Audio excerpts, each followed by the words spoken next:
Hey, you looking for some secrets? I got them right here. I'm Wieczorek, and I've got this podcast. It's called Chicago Real Estate Secrets, and I'm going to share those secrets with you. I'm going to have the top producers and other real estate innovators in our area, and they're going to tell you everything you need to know how to make that money. So tune in every week and check it out. All right, Mr. Graham Allen, thank you, sir. I appreciate you joining us today. Absolutely. Before we started recording, guys, I did, if you can see Graham right now, I did think he had antlers for a moment. There he is. There we go. Right. There we go. So, Mr. Graham, we want everybody to know who really is on the podcast today. So if you could give us a little breakdown on exactly who Graham Allen is outside of being a fantastic realtor with antlers, we sure would appreciate it. Yeah, man, I am a 11-year real estate veteran, dude. I would say undisputed, according to my mother, undisputed realtor of the world, best realtor ever. But dude, I am a golf enthusiast and a fucking hard worker. Texas born, right? Texas born and raised. Moved up to Chicago about 12 years ago. So yeah, man, I'm a hardworking Texas kid that likes to play golf and make a lot of money. Absolutely. That's the fun part about what we're doing. There is an opportunity to make some money while having fun, isn't there? Right on. So, as far as coming from Texas, did you do real estate in Texas, or did that start when you came here to Illinois? No, so it's the kind of the weird thing, right? Like I feel like everybody has a different route into real estate. Nobody starts in real estate. I truly believe that it is a second or third job for a lot of people. And having done this for 11 years now, it seems like that. As people come from different parts of the corporate world and stuff like that. I actually worked for NBC before. So I was a producer and director of commercials, so field and series kind of stuff. So I wrote, produced, directed with talent, and basically commercials for NBC to push out their programming. So I was on the creative side of that. My schedule sucked ass, man. It was, my mom's birthday is Christmas Eve. I missed both, my nephew, when he was born, I was there, but my nieces were gone for that. Schedule was just real kind of shit, and ended up leaving that after many years doing that and just kind of going, I don't have any time to myself. Came to Chicago, was still doing that in Chicago, left about 3 months after I got here and said, I'm not doing that shit anymore. I don't know what I'm going to do, but I want to take some time, think about it, and really figure out what track that I'm doing. Out of college was a digital media. That was my major. That's all I'd ever known. I didn't know sales. I didn't know anything like that.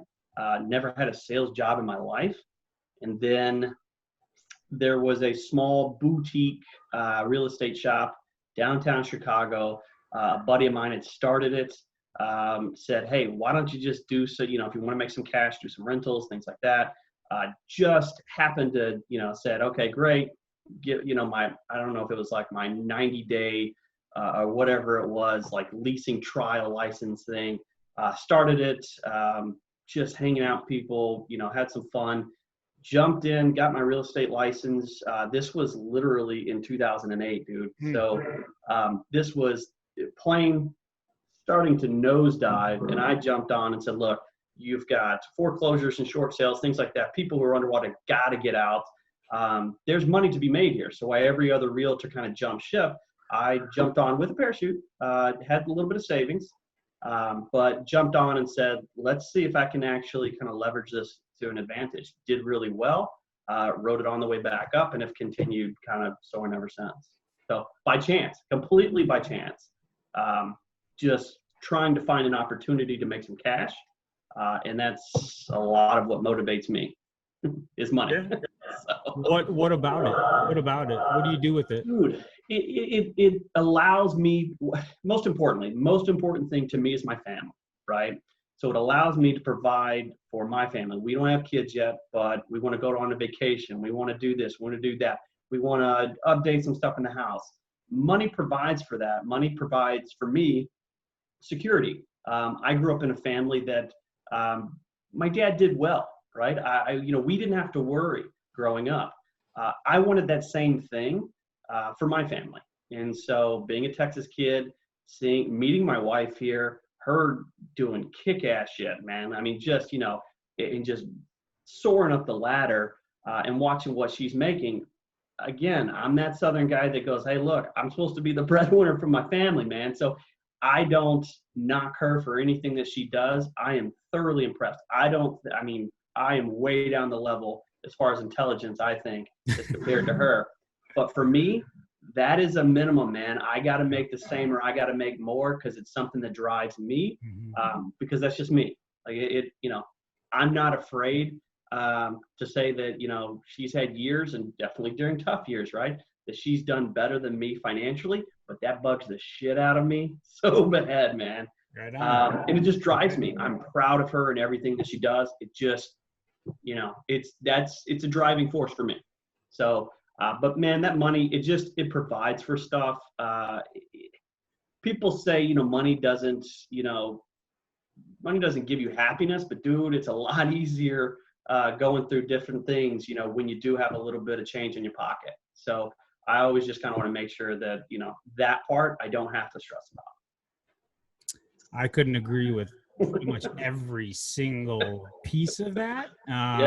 There's this stigma, right? Like, oh, money is evil. Those that get a lot of it must have betrayed somebody along the way. Why do you need it? Why do you want it? When you got it, why do you need more of it? Well, it's what you said. It's freedom. It is. It absolutely. In a lot of aspects of life. Plus, we do a lot, man. I love, one of the things that I love the most is to treat, right? So if that's to treat friends, and we go out as groups and as couples and as me, just and my boys, and we go out, I want to buy that round, not for anything, not that, I expect anything back. It just makes me feel good. And being able to do that, yet still know everything's good at home, that's the kind of stuff that I enjoy. Plus buying some, Air Jordan golf shoes. So that kind of stuff, just on a whim, and going, sure, here's $230. I don't fucking care. Like, it's something. I am somebody that's going through relationship wise, having been through a failed relationship, and realizing that money can go like that. People say money doesn't grow on trees. Well, guess what? Paper is made of a tree, right? Sure does. So I want to live in this moment. I want to buy what I want to buy. I want to do what I want to do. Put a little bit of that, those nuggets away. But knowing that no matter what, I'm going to figure out a way to succeed to make more of it. So I'm going to enjoy what I do now. So whatever I want to spend it on, man, that's what I do. as long as the missus says that it's okay. Smart man. Smart man. Otherwise I get beat down. That's right. That's right. Yeah. So there's, I flood my brain with, people that I aspire to be like, or like how their methodologies, if you will. Two people, one of them is Grant Cardone. I love his push. I get it. I love the way he, you and I are very similar to him in that some people are just in love with the amount of effort and the push that we have, and others are like offended by our passion. And when I've had to remind people, like, hey, I'm calling you because there's a real opportunity here for you and your family to benefit. And I apologize if you're confusing my passion to want to help with anything else. But I do feel that, like Grant says, people don't think about us as much as we think they do. And it's my opinion that you and I know we've had this as a sidebar conversation in the past, like, I feel like I need to get myself and my skill set in front of people, as many people as possible, because if they don't come with me, I just feel and know in my heart that they aren't getting the best service that they could get. Dude, this is where I piss a lot of other realtors off, man. And it's a lot of it is the fact that, and there's one thing I think that a lot of people would disagree with me when I say this, but I am not an egotistic asshole. I'm not. But dude, like you, I know that if they're not listing with me, if they're not buying with me, they're not getting the best deal. They're not getting the best service. And it sucks, man. I don't think there's anybody as good as me with what I do. That's just what it is. And so I don't mean to be offensive or offend people by that and by other realtors. A lot of the time, realtor, I guess, realtors are supposed to be, in this together, right? We're supposed to make both sides happy. We're supposed to do this, let's be on the same team and get a transaction done. Kumbaya, raise your fucking hand, like, let's high five it. That's not me. So this is a business. It's a transaction. It's a financial transaction for my side, and my side's going to fucking win. Like that's all I care about. So my clients are happy. I don't care if the other side is not happy. I don't care if the other realtor gets their feelings hurt. It's not my deal. Like I've got a product. My seller wants to sell something. You better come with the game because, it won't be distasteful. It won't be, I won't throw anything. I won't get, mad or anything like that. But, my side's got to win. That's just all there is to it. So yeah. I mean, whoever's raising their kids to tie with the next person, you're basically tying their legs together. They can't go anywhere. Yeah. Yeah. Like I want to be at the top, man. That's where I want to be. And for me, my top may be different than somebody else's, right? And it's different a lot of these things that we see on TV and those we need to aspire to be up there. Nah, man, I know where I want to be. I know where my business is going. I know where that is, and I know where I want it to stay. And once I'm there, I'm content. I'm not a greedy person.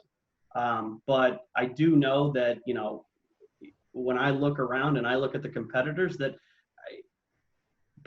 there is part of me because of playing sports, part of me that wants to drive them into the ground, right? That just has to win. We can all play in the sandbox together. Well, I want this to be my sandbox. So, yeah.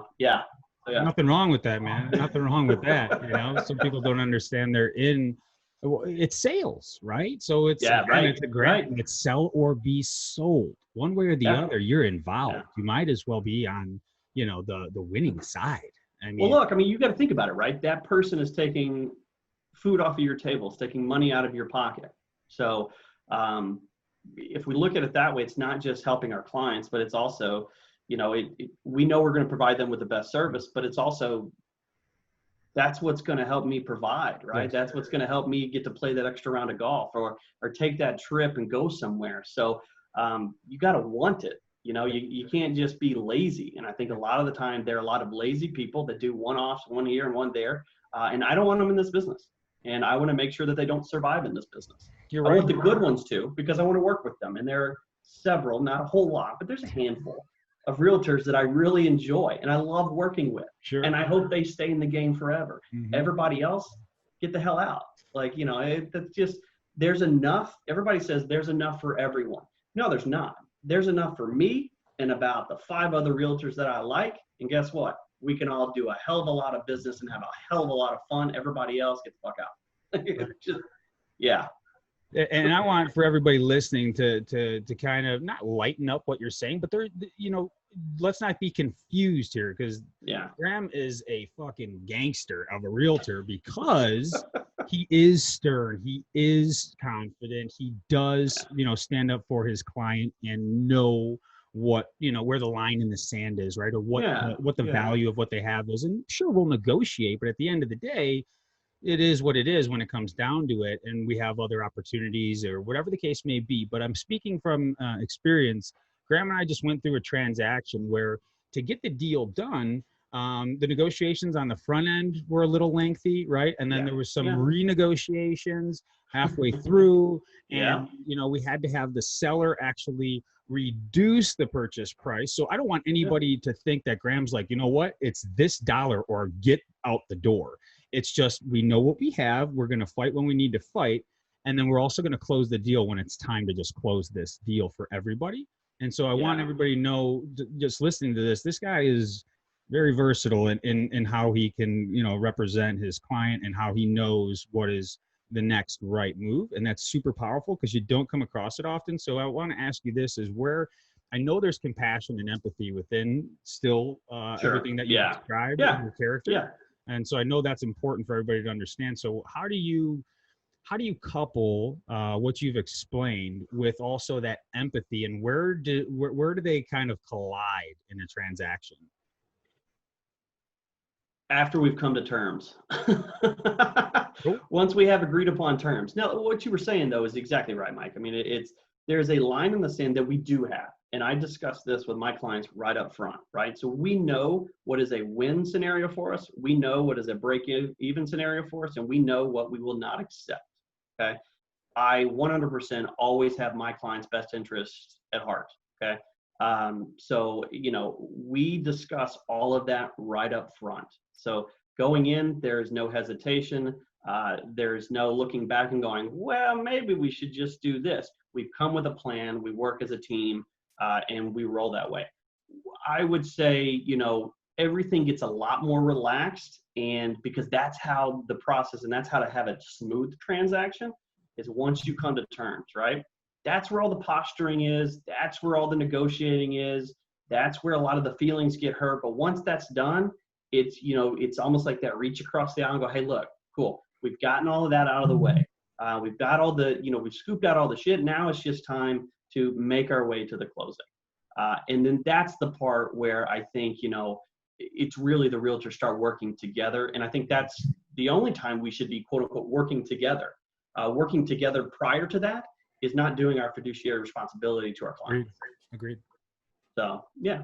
Very good. So for those people that are listening, those realtors that are either struggling right now, or they're like, oh my God, right now I can't manage any of my clients all the way from start to finish because they are emotional. They have this going on. They have that going on. So if somebody were looking for a way to set those expectations, like you mentioned, and know where your lines are, right? Is there some insight you can give them on how you do establish that up front, so that if things, because this happens with us too. So if something comes up in process and they say, well, you said this or that, you say, well, no. And this is the example of what we did discuss. How do you set the expectation and then not have issues going back to reference it? That's in great point and great question.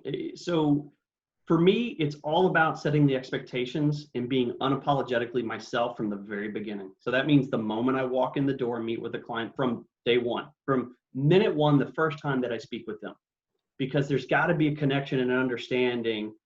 You have to set those expectations. So first of all, here's who I am. I'm going to be transparent and open with you. If I disagree, it's not to belittle you or anything like that. It's simply because I disagree, and I want us to come back in our minds and think that, remember, I told you this, right? I told you who I am and what I'm thinking about in the process that we're going to go through. So I have lengthy listing appointments. A lot of people go, hey, this is the best amount of time you should spend on a listing appointment. This is the total amount. This is what you should say. Here are the scripts, all that. I have zero script when I walk into a listing presentation. It's all about feel, and because it's all about that relationship. If I don't have the right relationship and we don't get along and connect, then I can't set those expectations, right?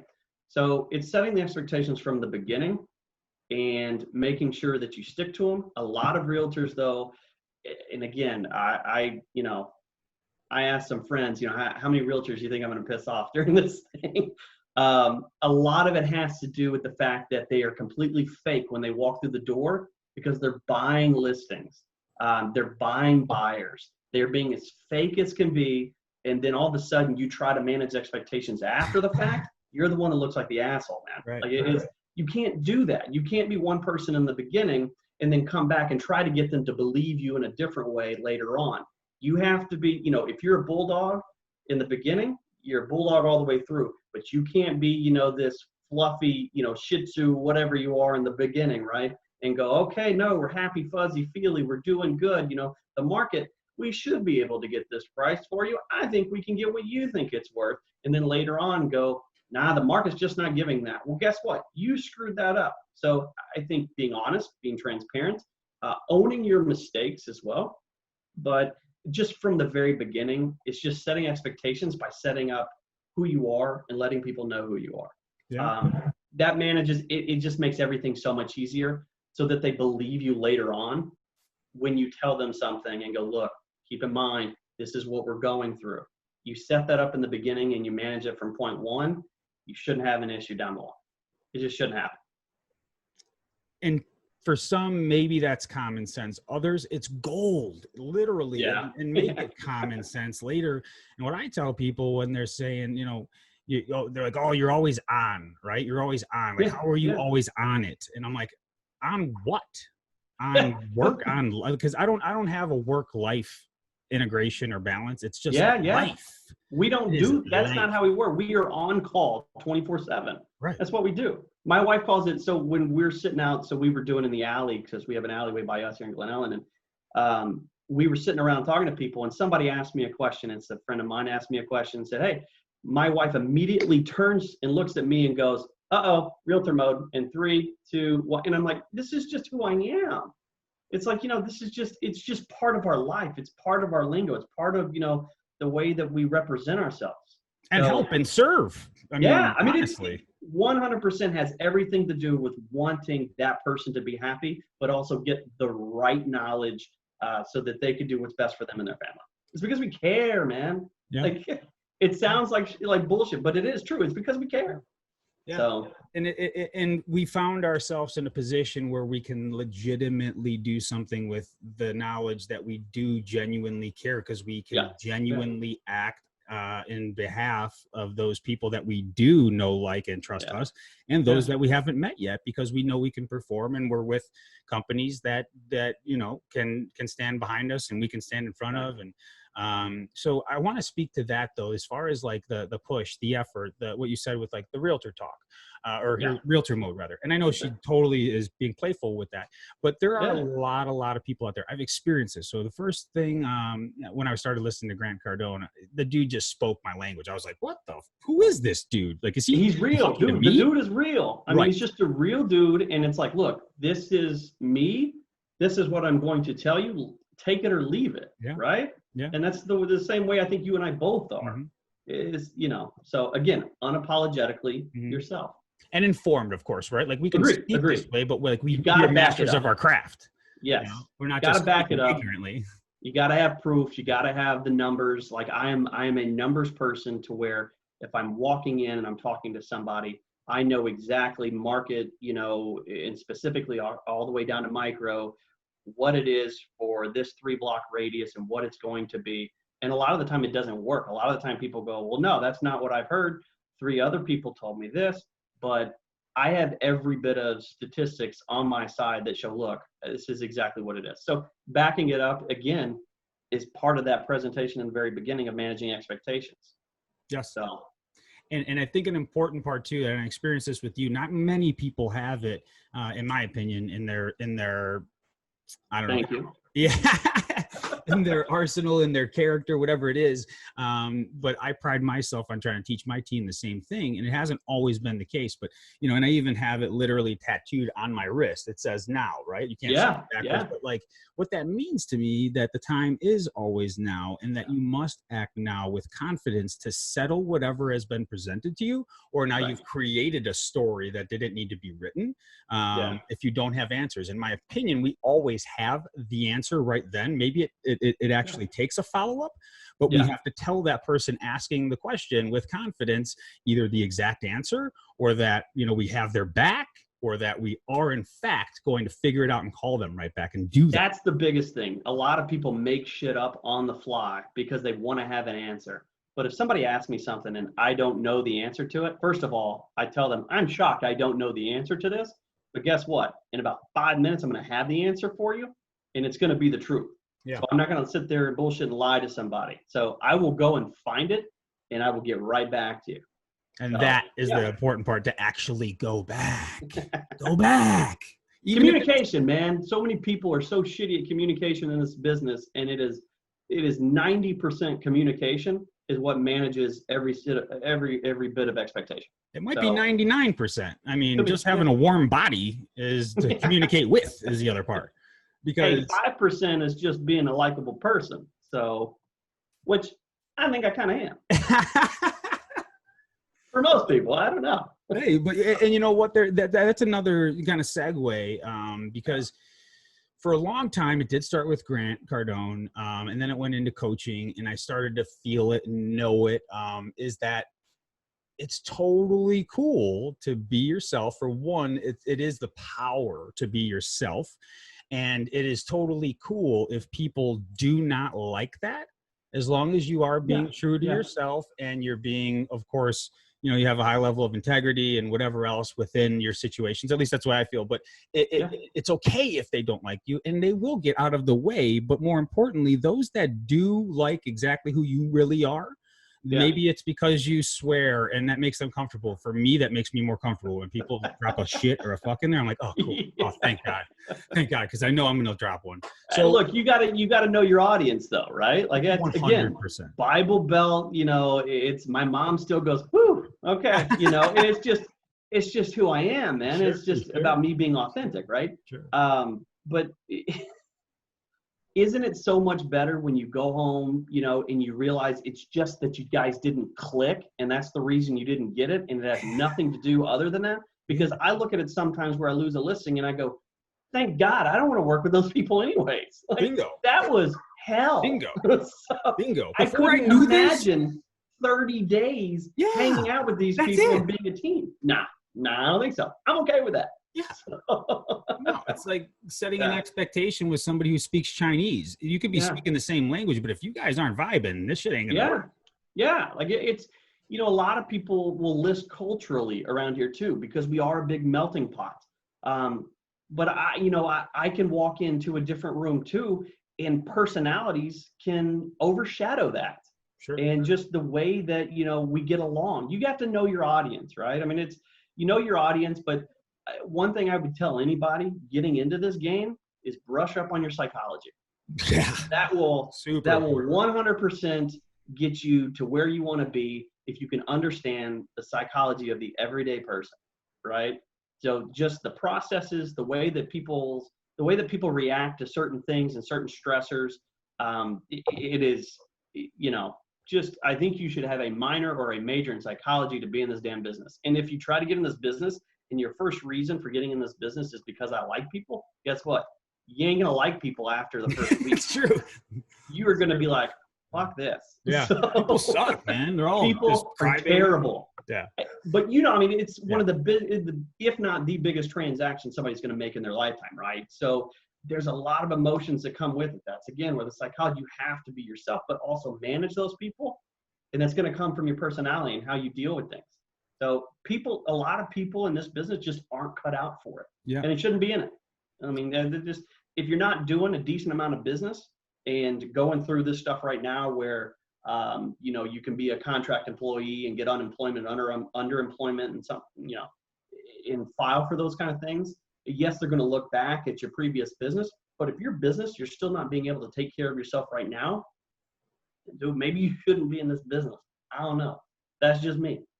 Yeah, that's essentially your ticket to look into another venture that's going to be successful. Yeah, it didn't work out. That's okay. So. Don't. There's a lot of different things that we won't go down that path, but that's a rabbit hole, dude. Yeah, it sure is. It's a different podcast. So one for me too, the psychology in life for me has always been kind of a big deal. I didn't know how to grasp it and how to use it. And of course, just being a younger guy trying to find your way and do this and do that, like you get messed up on your own psychology, but you can't, in my opinion, really manage people unless you can figure out how to manage yourself. And that is not an easy thing to tackle especially when you think you're like, what do you mean? I totally am. Yeah. Well, obviously you're not if that's the reaction, because it is an every minute, day, month, year. I mean, it is to be able to say, whoa, I'm off track, catch yourself and come back on track and see how the flow goes. That's a big deal. And it's a lot more fun. You can serve a lot better. You can make a lot more money. It all goes into the same thing because, and when I started, I've been doing this business for 18 years, right? I chased the money for a lot of it. because I was young and I was like, that's what I'm doing. What are we doing? Why do we go to work? I'm getting money, right? Yeah. It came to me and it went, and it was the peaks and valleys of sales. Absolutely. If you don't have your real, genuine why, you will make money, and then you will have none, and then you will make, because you're just happening to be around when the market allows you to make some money. Right. Yeah. But well, now when there's enough for more and more people to jump in, right, you get your cut there. But when things start strapping up and getting tight, what did you do during those times to set you up for kind of, we all talk about flattening the curve, right? During this thing, it's the same shit. Yeah. So yeah, I hear you. I'm with you. And that's what I want to speak to. So just to kind of date the podcast here, we are still going through COVID, and Graham here, if you want to share, did actually experience it himself. So a testament to his character, a testament to his push. I'd say a testament to his clients, team, anybody that is interacting with him is working for you, right? They could have been out of a job if you don't continue to have some sort of progress while in a bed somewhere. And that's something I can identify with, being in the hospital and incapacitated. And absolutely, can you provide for your family? And if you have people working for you, what are you doing to help them provide for theirs? So I want to find out from you. I'm seeing, dude, you're killing it right now. You're freaking killing it. Everybody else is at home figuring out how to get their unemployment check, how to figure out how to get back into their past client database and really ramp up as soon as this thing breaks. But you're out there still doing it. I don't see that there was really much of a downturn on your push or your production, for that matter. I've seen a couple houses recently go under contract. So obviously psychology plays a big deal, right? Yeah. But tell me how the psychology and what else has allowed you to truly be successful at a time when most are thinking it's impossible. So first of all, being in the hospital, the attorney that I use, that I refer out all the time, Brian's amazing. And you're working, we're working with him on this. The guy's a hustler as well. You're a hustler. He's I've got a great group around me, and I look at it as my job to not only support for myself, to be able to push things you guys this way. I don't get shit for doing it, but it's because I have a genuine respect for you guys that I want to, and I want to help out. I want you to, look, I'm getting fed. Once you fed, it's all going to come back around. So we're all going to be gravy, right? Mm-hmm. But Brian called it closing with COVID because I was in the hospital. My phone died. My cell phone died. I literally went into the hospital, had 30% battery left. I told everybody, quit fucking calling me, quit texting me, quit checking on me. I want to be able to communicate with my wife that way. Luckily, I wrote down her phone number because I know no one's phone number anymore. But I had the phone, just the regular landline in the hospital right next to my bed. And I'm sitting there, I've written down the numbers of my clients and all that. There was a time where somebody in the suit, like they had this 3M suit with this head thing. It's got a air thing that comes through. It's going, like providing them air in this mask. It looked like out of the movie Contagion, out of the movie E.T. with the plastic wrap, when they're going through. And I literally hold up my finger and go, hold on a second. And I'm out of breath, and I'm talking to these clients from LA going, we're going to get it done. And we're closing. Right? I mean, it's because it's because I care. I genuinely have a genuine care for everybody that I work with, because one, it makes me feel good to know that I got them the best deal, right? That I got them the most, that they've never had an experience like that with anybody else other than me. I think my unwillingness to give up during that time and knowing that I needed to provide still, it do something. My wife's got us covered though. Doesn't matter, man. That means she's going to make more than me. So that's going to piss me off. So I got to keep going. But doing that, but what's allowed me to continue my business during this time, dude, it's simply the fact of look around, take note, pay fucking attention.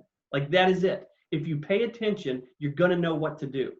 A lot of realtors, and I had a competing realtor who I'm getting ready to go to her listing, who they've called me and asked me like, hey, will you come and discuss about listing our home? It's currently still active, but they reached out to me going, we're looking and you've had six contracts in a matter of 3 days. You're rolling through these things. Can you come and tell us what's been wrong?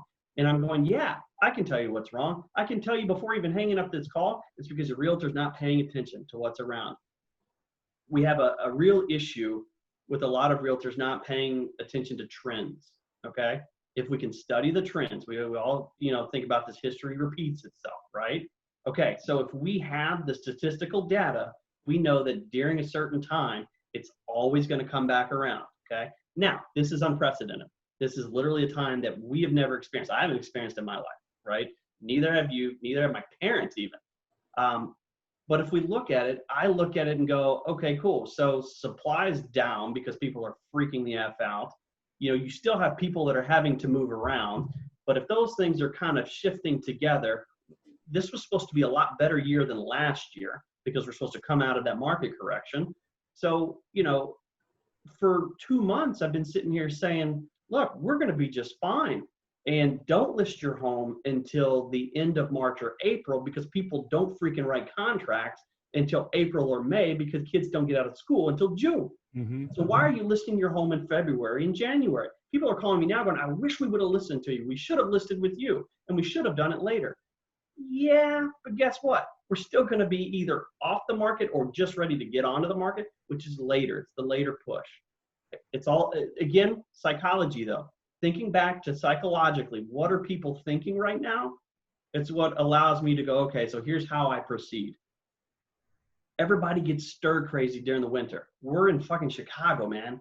Like, it comes February, that's the reason everybody gets out and goes to open houses, because they got the cabin fever. Yep. I can't stand this. We've all been in the house way too long. Like, we're stuck. We can get out and we can go and we can hang out with friends. We can go to restaurants. Well, guess what? We can't do that shit anymore. So if everybody's sitting at home, you've got all your kids at home, you've got multiple people working from home, that house that even during the winter times felt, it's manageable, no longer feels manageable, right? Everybody's going nuts. So we are going to see a lot of those people that are going to up buy, right? So it's a move up house. So as long as we're prepared for that kind of stuff, you can actually play the market to your advantage. Now, you still have to list correctly and you have to gauge the market and what people can spend. Because if we look at, if we just look at the stock market and everything else, right? I mean, I look at my portfolio, I'm still down 6% from where I was before all of this. But we saw a lot of that go down, but we also saw interest rates go down. When interest rates go down, dude, that is the perfect time for first-time buyers. They got more money to spend. And if you're anywhere in that first kind of starter home range, dude, you put a nice, sexy product out there, it's gone like that.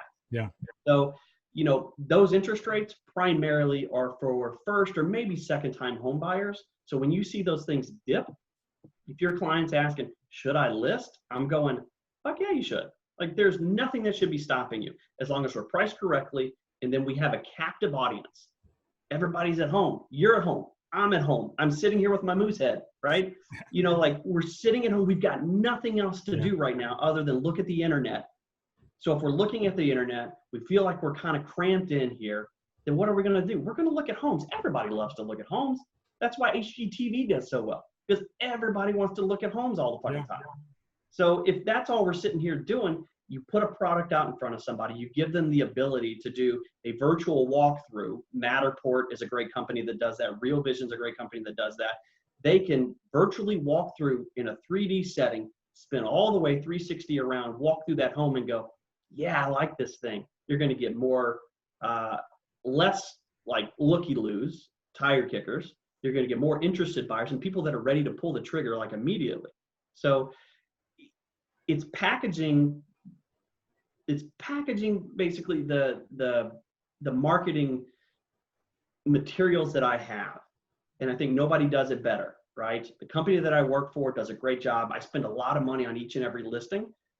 And the reason why I sell them faster and for more money than anybody is because I utilize those tools. Yeah. And so utilizing those tools, and if you didn't do it before, but you do it now, dude, it's miles above the rest because everybody else is throwing up those same photos that they've had up since the fall. And a lot of them are dated. If you're not having, your photographer come back out and reshoot stuff when it's showing stuff blooming and everything else, that makes people happy.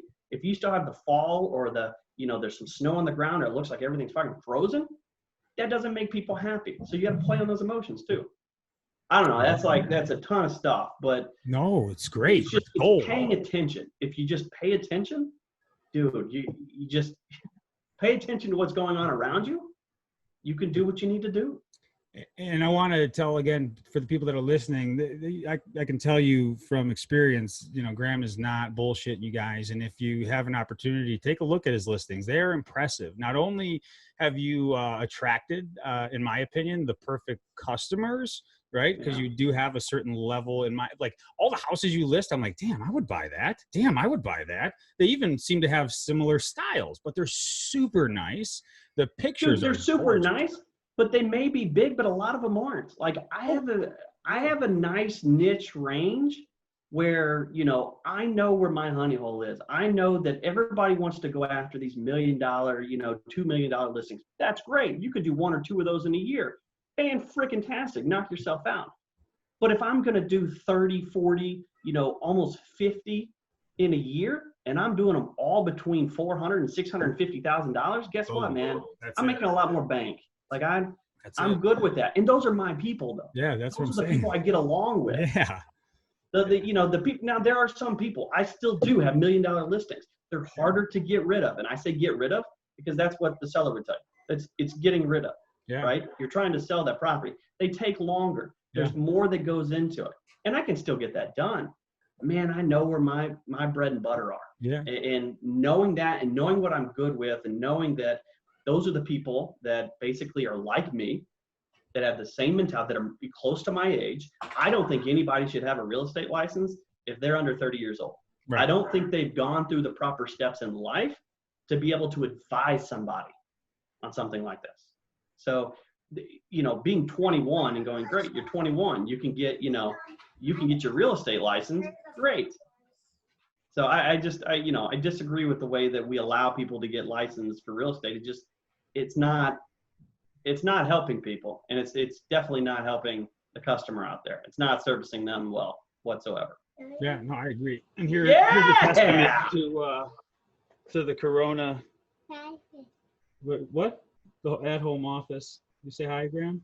Hi, Graham. Hey, sweetheart, how are you? Looking good. Oh, you look good. Can you show her your moose antlers? Watch him put. Oh yeah, look, my moose antlers. Look at that. Did you have a question for me? Oh yeah. What? Where's the camera? The what? That thing that we take pictures. Oh, the camera? Yeah. Sometimes it's in the bag on the island. Okay. What color is it? It's in a gray bag. There's film already in it. So COVID. That's right. Home, baby. That's right. But you know what? I've been talking to a lot of people about this too. So like that would never happen, right? Or I'd be like, no, stop. Oh, whatever. Yeah. It's like I see in talking to somebody who dealt with it, right? I've given a disclaimer to other people. I'm like, this is going to sound ignorant, but I've dealt with other, health ailments, and it's nothing to mess with. Yeah. And what you dealt with was nothing to mess with, but I haven't personally had it, of course, and anyone really close to me hasn't gone through it and been like really in dire straits. So what I say is without that experience, but this for me has been a gold lining because it has forced us to slow down, to connect with our families. As you and I talked about before, everyone's got a different dynamic in their family, right? Everyone's going through something different. 100%. This is pushing us to communicate, to cook family meals, to figure it out. And someone said the other day, they go, shit, isn't this really eerie? Like driving around, there's like, and I'm like, no, it feels like when I grew up. People are at home playing with their fucking families and their neighbors. Dude, we all talk about like, we're all in this together. Nah, man, I was okay. I mean, I'm pretty much a homebody unless I'm out, working with a client or something. I'm totally cool with this. I'm having a great time. I mean, besides, going to CDH and being there and having a little, oxygen thing, I was like, once I got home, I'm like, nah, we're good. Like, let's roll. Like, this is normally what I do during the winter time anyways. When things shut down, dude, I'm a hermit. So we're not all in this together. We don't all feel the same way. No. I'm totally cool with being locked down. Yeah. We're in this together in the sense we could pool resources, but you and I think are in a different group before COVID and after COVID. And I say that with humility, but it's to say, like, we have the psychology, we have the mindset that the sun is out, the sky is blue, it's not falling on our heads. It's a good day, man. And it could go away tomorrow. So fucking live in it and like it and love it and spread it, you know, like it's good. Look, I've been relying on the fact that for months I've been saying we're going to have a hell of a market coming out of this thing, especially locally in this area. And then you have Yahoo Finance that comes out with an article saying that, never mind, it's not going to be doomsday with the housing market after. And then NAR and everybody else finally wises the fuck up and says, oh yeah, you know, we're going to have less inventory. We actually should have a pretty good, what should have been a spring market that's just been postponed to a summer market, right? And I'm sitting there going, why was everybody freaking out? Like, just look around. Again, it's paying attention. Yeah. But, you know, I look back on that and I sit there and go, dude, there ain't nothing wrong. We can't, this is not going to be 08, 09 to 2012 again. Like, it's like, everybody relax. Like, look around. We're not there. People, yes, are losing their job. Dude, there's some crazy stuff and it's not fun. But we're not looking at the mass fall off. If we look at the markets, they're rebounding, right? They're coming back. And we'll continue to grow in that. We're not seeing what we saw then. No. So just chill the fuck out. Yeah. From the lender's perspective, and I could speak to this too, and I tell everybody all the time, even tell my team, I'm like, dude, guys, make more phone calls because we are the light right now because we have the facts and everybody else is listening to the media and it's really bad stuff. It always has been, but now it's like more specific to them or what they think. And so what I tell people is, one, if you are thinking like it's going to happen, you know, like the market fell out, the bottom fell out before the bubble broke. The values aren't going anywhere. And maybe they are in the higher, like, you know, your million, right? Your 2 million, they have to flex a little bit more. Dude, they weren't for the past 2 years, though. Right. It's not a shocker. Correct. Correct. So, yeah.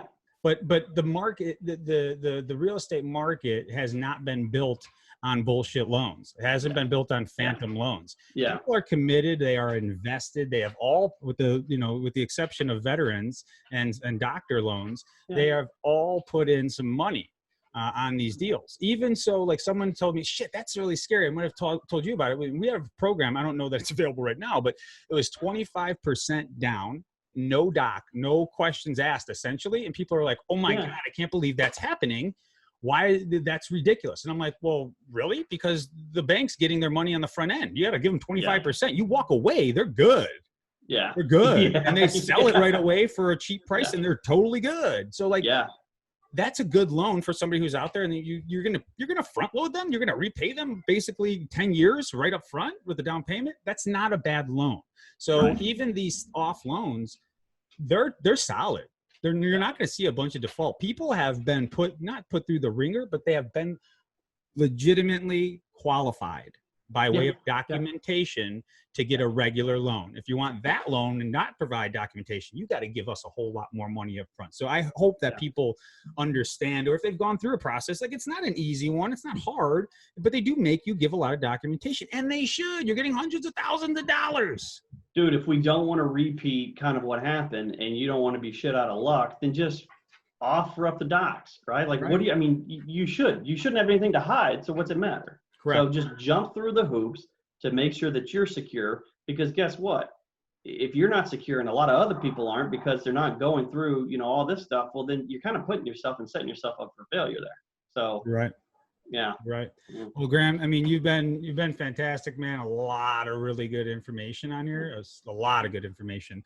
If there is anybody out there, be it a realtor, be it anybody listening to this, could be a consumer, could be another lender, whatever. If they are listening to this and they want to get in touch with you, pick your brain, or just kind of check you out a little bit, how can they do that? I don't know. Okay. Google me. I got no idea, man. You got a phone number? You got a website? Dude, so I love Facebook. This is so weird, right? But my Facebook, my personal regular, so if you want to know about me and you want to know, like, hey, look, it's a client, and you want to know, is this somebody I would like possibly to work with? I would tell you, go to my Facebook first, find me, look at me, because it's public. I don't hide anything. So what I'm putting out there is what interests me and who I am. Then if maybe, you know, that sounds like something that's a vibe, email me, G Allen. So Graham, like the cracker, G Allen at AT Properties, G Allen at Properties. And just email me. We can start a conversation.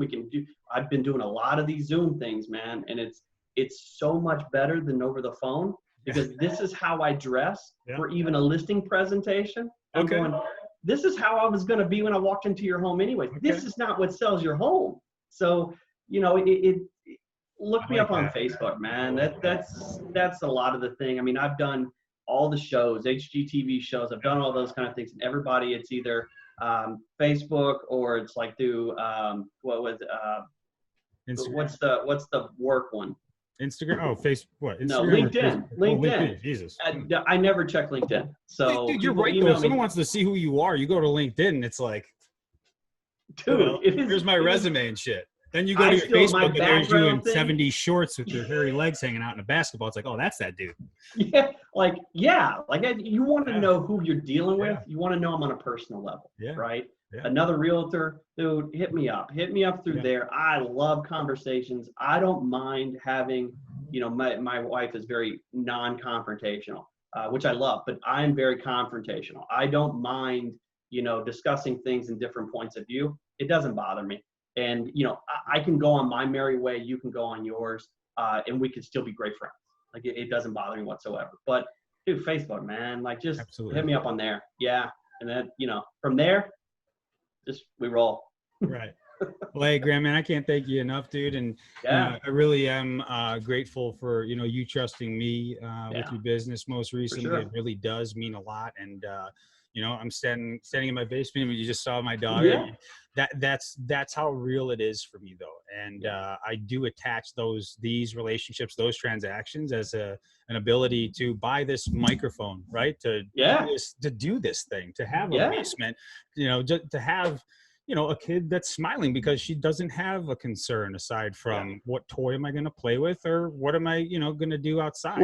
Where's the picture thing and what color bag is it in? You know what I'm saying? Like, how can I just jam more shit in this bag and carry it over there to my babies, whatever it is. And that's cool with me because that's my why. I didn't know before, why am I in mortgages? It was, and it sounds like you in closing here, we were provided by our parents a safe place to go out, to fail, to win, and to come back and to talk about it and to do whatever else we had to do in those four walls to figure out who the fuck we are and how to be respectful and be a human in society.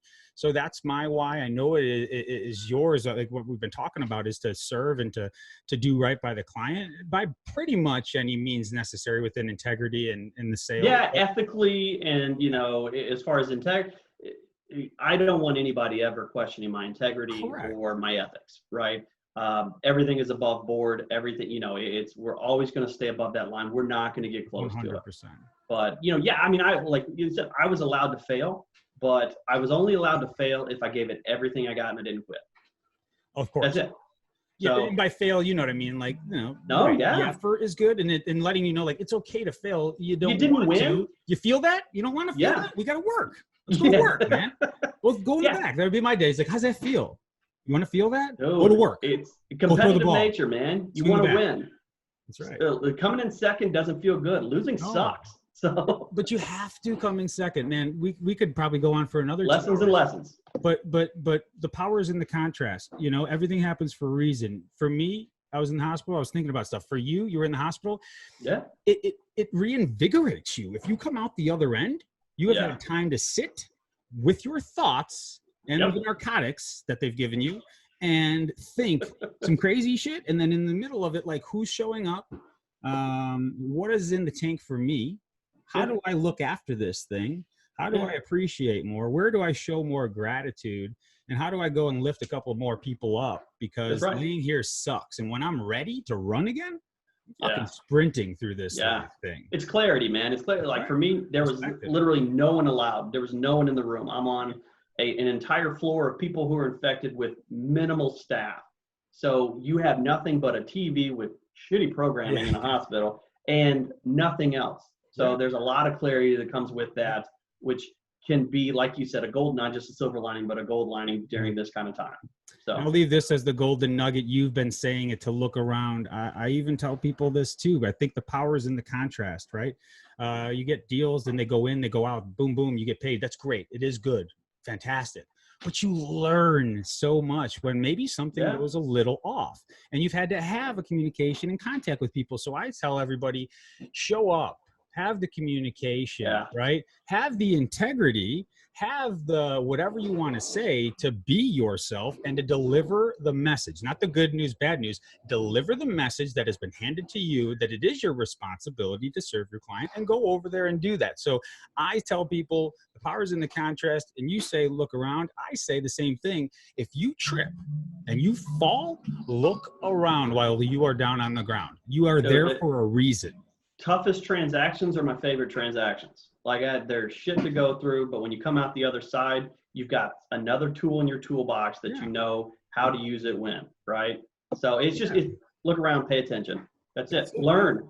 Always be learning. Something to learn. You just got to look and make sure that your focus is on the right things. You're asking the right questions to the right people. Because the answers could steer you in either the right direction for a whole long time, or you might have some ground to regain. So again, Graham, I appreciate you, brother. Thank you so much, and look forward to talking again soon. Happy to see you're healthy, man.